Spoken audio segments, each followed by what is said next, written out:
दोस्तों लोग चाहते हैं कि आप कुछ बेहतर करें, लेकिन ये कोई नहीं चाहता कि आप उनसे भी कुछ ज़्यादा बेहतर करें। दोस्तों मैं अनुज शर्मा उपस्थित हूँ आपके बीच एक और प्यारा सा मोटिवेशनल वीडियो लेकर।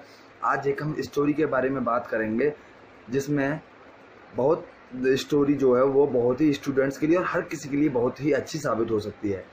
एक बार क्या होता है, एक आइसलैंड पे एक किसान रहता था उत्तरी छोर पे। तो वहाँ पे क्या था कि बहुत ज़्यादा हवा वगैरह चलती रहती थी, आए दिन तूफान आते रहते थे।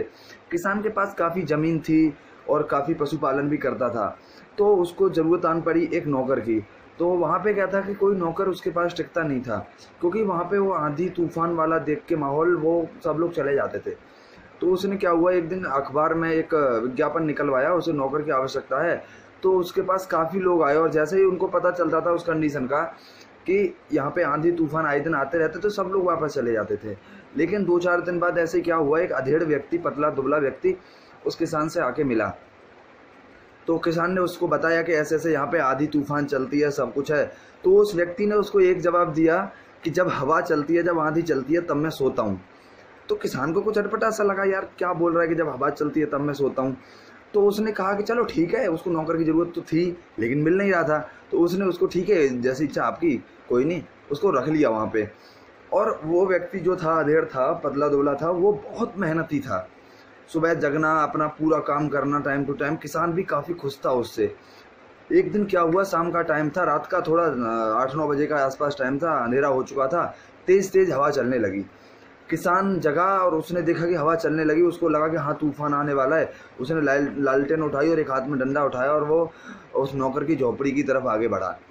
तो झोपड़ी के पास पहुंचने के बाद उस अधेड़ से बोला, भाई आंधी बाहर, तूफान आने वाला और तुम सो रहे हो, देखो फसल कटी पड़ी है, उस जितनी फसल कटी पड़ी है कम से कम उसको बांध के और अच्छी तरह से बांध के तिरपाल के नीचे तो ढक दो और पशुओं को अच्छी तरह से बांध दो, ये है वो है, कई काम उसने गिनवा दिए।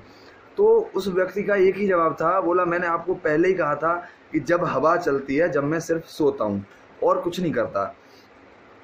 तो किसान को बहुत ज़्यादा गुस्सा आया, चाहता तो उसको वहीं पे मारना था, मतलब इतना गुस्सा आ रहा था कि यार इतना बड़ा लॉस होने वाला है उसका और ये क्या फालतू की बातें कर रहा है। लेकिन किसान गया, उसने सोचा मैं कुछ तो बचा ही सकता हूँ खेत पे जाके। वो गया अपने खेत पे, लेकिन उसने जो खेत पे देखा वो एकदम आश्चर्यचकित रह गया।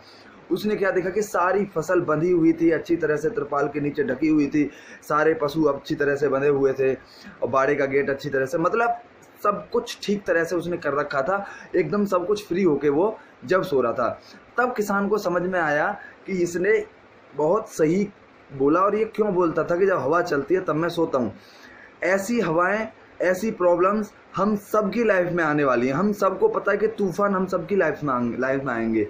स्टूडेंट्स के लिए ये है, इसमें अगर स्टूडेंट्स सबको पता है उसकी लाइफ में एग्ज़ाम आने वाले हैं, उसकी लाइफ में उसको एक माइलस्टोन को क्रॉस करना है।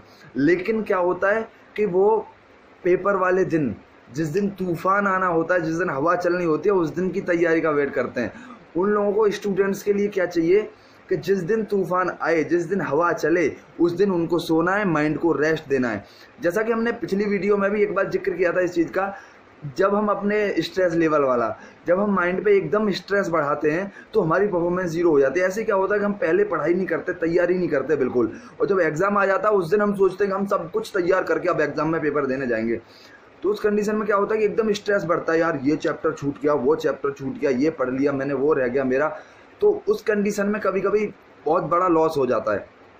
अगर वो सारी फसल वगैरह नहीं बांधता और तूफान आने का वेट वो भी करता रहता कि तूफान आएगा जब ही करेंगे हम, तो क्या होता, कुछ ही वो बचा पाता। ऐसे ही हमारी स्टूडेंट्स लाइफ में होता है कि तूफान आने से पहले हमें सब कुछ रेडी करना, तूफान आते टाइम हमें रिलैक्स में रहना है।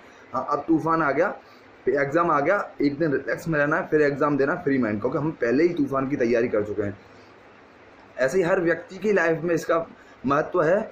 अपनी लाइफ में ऐसे ही क्या होता है कि हम कभी कभी तूफान जो फ्यूचर में आने वाला है, हम नौकरी करते हैं, पैसा कमाते हैं, जिस तरह से भी कमाते हैं, हमें नहीं पता होता कि आगे फ्यूचर में हमारी लाइफ में क्या तूफान आ सकता है। इसलिए सेविंग्स भी बहुत ज़रूरी होती है लाइफ में।